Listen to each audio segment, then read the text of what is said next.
नमस्कार मित्रों, मेरे स्पिरिचुअल कनेक्ट पर आप सभी लोगों का हार्दिक अभिनंदन मित्रों।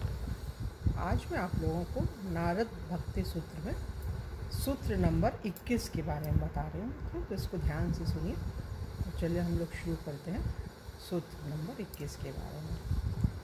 सूत्र 19 में नारद ने भक्ति की परम परिभाषा दी थी। इससे उन्हें विवश होकर समस्त भक्तों में परमोच्च ब्रज गोपिकाओं का वर्णन करना पड़ा है। नारद अन्य विख्यात भक्तों जैसे उद्धव, अर्जुन, प्रहलाद, महाराज अथवा माँ यशोदा का वर्णन कर सकते थे, किंतु उन्होंने, ये सुनने वाली चीज़ है, ध्यान में रखने वाली बात है, किंतु उन्होंने केवल गोपियों का उदाहरण देने का ही चयन किया। नारद का मत सभी अनुभवी वैष्णवों द्वारा मान्य है, क्योंकि गोपियाँ भगवान कृष्ण की सर्वश्रेष्ठ प्रेमिकाओं के रूप में प्रसिद्ध हैं। गोपियाँ सर्वोत्तम हैं क्योंकि उन्होंने अपने प्रेमास्पद हेतु सब कुछ दे दिया, सब कुछ त्याग दिया, जैसा श्री कृष्णदास कविराज चैतन्य चरितामृत में लिखते हैं। गोपियों का कृष्ण के साथ माधुर्य रस या दाम्पत्य प्रेम है, किंतु अन्य रसों में भगवान को भजने वाले भक्तगण भी भक्ति के राज्य में गोपियों के सर्वोत्तम स्थान को स्वीकार करते हैं। उदाहरण के लिए नारद मुनि सामान्यतया भगवान कृष्ण के वैकुंठ या द्वारका में ऐश्वर्य रूपों का संग करते हैं। भगवान कृष्ण से अपने आदान प्रदान में नारद बहुधा भगवान के अचिंत्य ऐश्वर्य की प्रशंसा करते हैं। जैसे जब एक बार नारद कृष्ण से मिलने उनके 16,000 महलों में से कईयों में गए थे, तो वे यह देखकर आश्चर्यचकित थे कि कैसे भगवान ने अपना यूँ विस्तार कर लिया था कि वे अपनी प्रत्येक रानी के साथ एकांत में रह सकते थे। ये तो भगवान है, उनकी तो क्षमता तो क्या उसका वर्णन कर सके। भगवान है, आपकी दिव्य स्थिति सदैव आपके लिए अचिंत होती है। नारद ने कहा, जहाँ तक मेरा प्रश्न है, मैं तो बस आपको बारंबार मेरा श्रद्धापूर्ण प्रणाम ही कर सकता हूँ। क्योंकि नारद भगवान के विद्वान अंतरंग भक्तों में से एक हैं, अतः वे इससे अवगत हैं कि गोपियाँ कृष्ण प्रेम के सर्वोच्च भाव का दृष्टांत हैं। इसी प्रकार सुखदेव गोस्वामी, भीष्मदेव और व्यासदेव जैसे भक्त गोपियों की उच्चावस्था को सराहते हैं। यहाँ तक कि निर्विशेषवादी भी गोपियों के साथ कृष्ण के प्रेम प्रसंगों के प्रति आकर्षित होते हैं।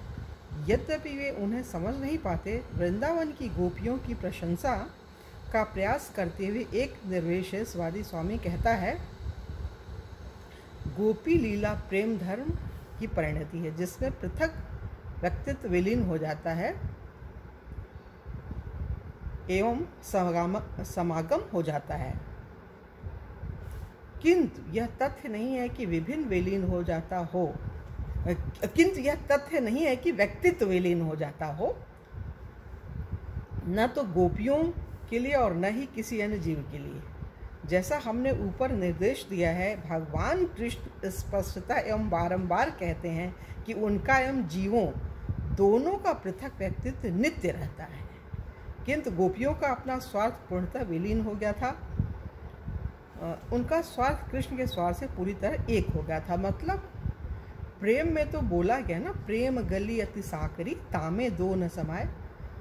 जो व्यक्ति अपने प्रेमी को, भगवान को या जिसको भी अगर पूज रहा है, लोग धन को ही ज़्यादा आजकल महत्व दे रहे हैं, तो वो धन को ही सेंटर में रखेगा, वही सर्वश्रेष्ठ होगा और सारे रिश्ते उसके लिए गौड़ हो जाते हैं। तो प्रेम की तो बात ही अद्भुत है, निराली है। गोपियों के कृष्ण के साथ रास नृत्य को केवल निर्विशेष ब्रह्मैक्य तक पहुँचने की एक अवस्था मानना गोपियों गोपी लीला का घोर अपमान है। भले ही इसमें प्रशंसा करने का मंतव्य हो तो भी, जब वे वृंदावन के चंद्रालोकित वन में कृष्ण के समक्ष आई थी, तो वे निश्चित रूप से कृष्ण के द्वारा ज्ञान योग के माध्यम से ब्रह्मैक्य की शिक्षा पाना नहीं चाहती थी, और न ही वे रास नृत्य को उस प्रकार देखती थी। कुरुक्षेत्र में कृष्ण से मिली श्रीमती राधा रानी के भाव में बोलते हुए चैतन्य महाप्रभु ने एक बार कृष्ण द्वारा गोपियों को योग तथा ध्यान सिखाने के प्रयास के संबंध में कृष्ण को उलाहना भी दिया था।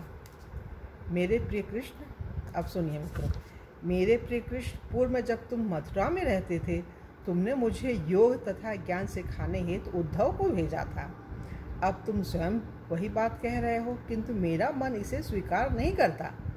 मेरे मन में ज्ञान योग अथवा ध्यान योग के लिए कोई स्थान ही नहीं है। गोपियाँ ये बोलती हैं भगवान से, यद्यपि तुम मुझे भली भांति जानते हो, तथापि तुम मुझे ज्ञान योग तथा ध्यान योग का निर्देश दे रहे हो।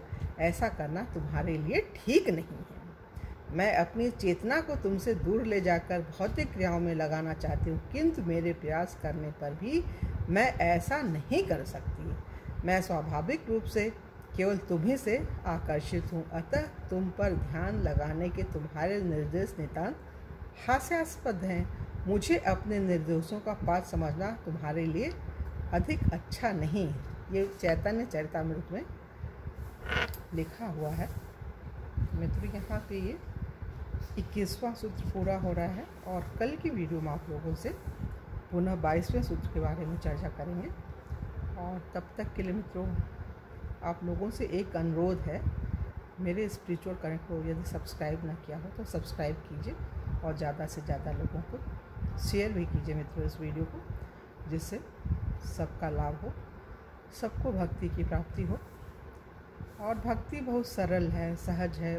भक्ति प्रयास से नहीं, भक्ति तो भगवान की कृपा से मिलती है और वो भक्त ही होते हैं जो सुनते हैं, किसी और को सुनाते हैं और भगवान के आशीर्वाद के पात्र बनते हैं। भक्ति की तो जितनी महिमा बताई जाए सब कम है। भक्ति तो भक्ति है। भक्ति आती है ना तो आदमी वो रहता ही नहीं, जो होता है वो भगवान से बिल्कुल, जैसे मीरा भगवान की हो गई, जैसे गोपियाँ हो गई, बस वही अवस्था हो जाती है। इसी जीवंत शरीर में डोंगरे जी थे, अभी 20 वर्ष पूर्व की घटना है, बता रहे थे हमारे आचार्य कौशिक जी कि वो आते थे भगवान छोटे से बालक बन करके और माखन मिश्री खाते थे नन्हे से बाल कृष्ण। तो आज भी ऐसे लोग हैं, संत हैं, जिनसे भगवान बातें करते होंगे, हमें पूरा लग रहा है, अनुभव हो रहा है।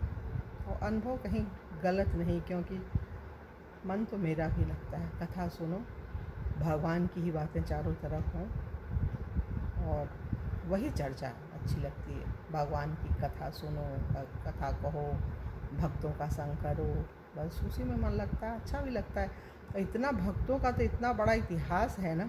भक्तमाल की कथा है, हमने शुरू की है, अभी थोड़ा सा ही उसमें बोल पाए हैं, तो अभी वो भी बाकी है, उसमें भी बोलना है। तो हमने सोचा नारद भक्ति सूत्र का भी वो करें, प्रचार प्रसार की भक्ति कैसे हम प्राप्त कर सकते हैं और कैसे हम अपने आप को जज कर सकते हैं स्वयं को कि हम कहाँ तक पहुँचे हुए हैं भक्ति की राह में, हम किस कैटेगरी के भक्त हैं, अभी हमें कितना प्रयास करना है, कैसे हम भगवान की प्राप्ति कर सकते हैं।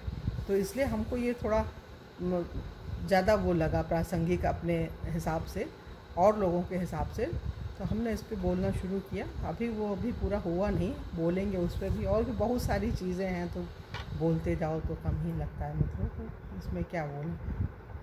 यहीं अपनी वाणी को विराम दे रहे हैं। कल की वीडियो में आप लोगों से पुनः मिलेंगे, तब तक के लिए जय हिंद, जय भारत, ओम शांति।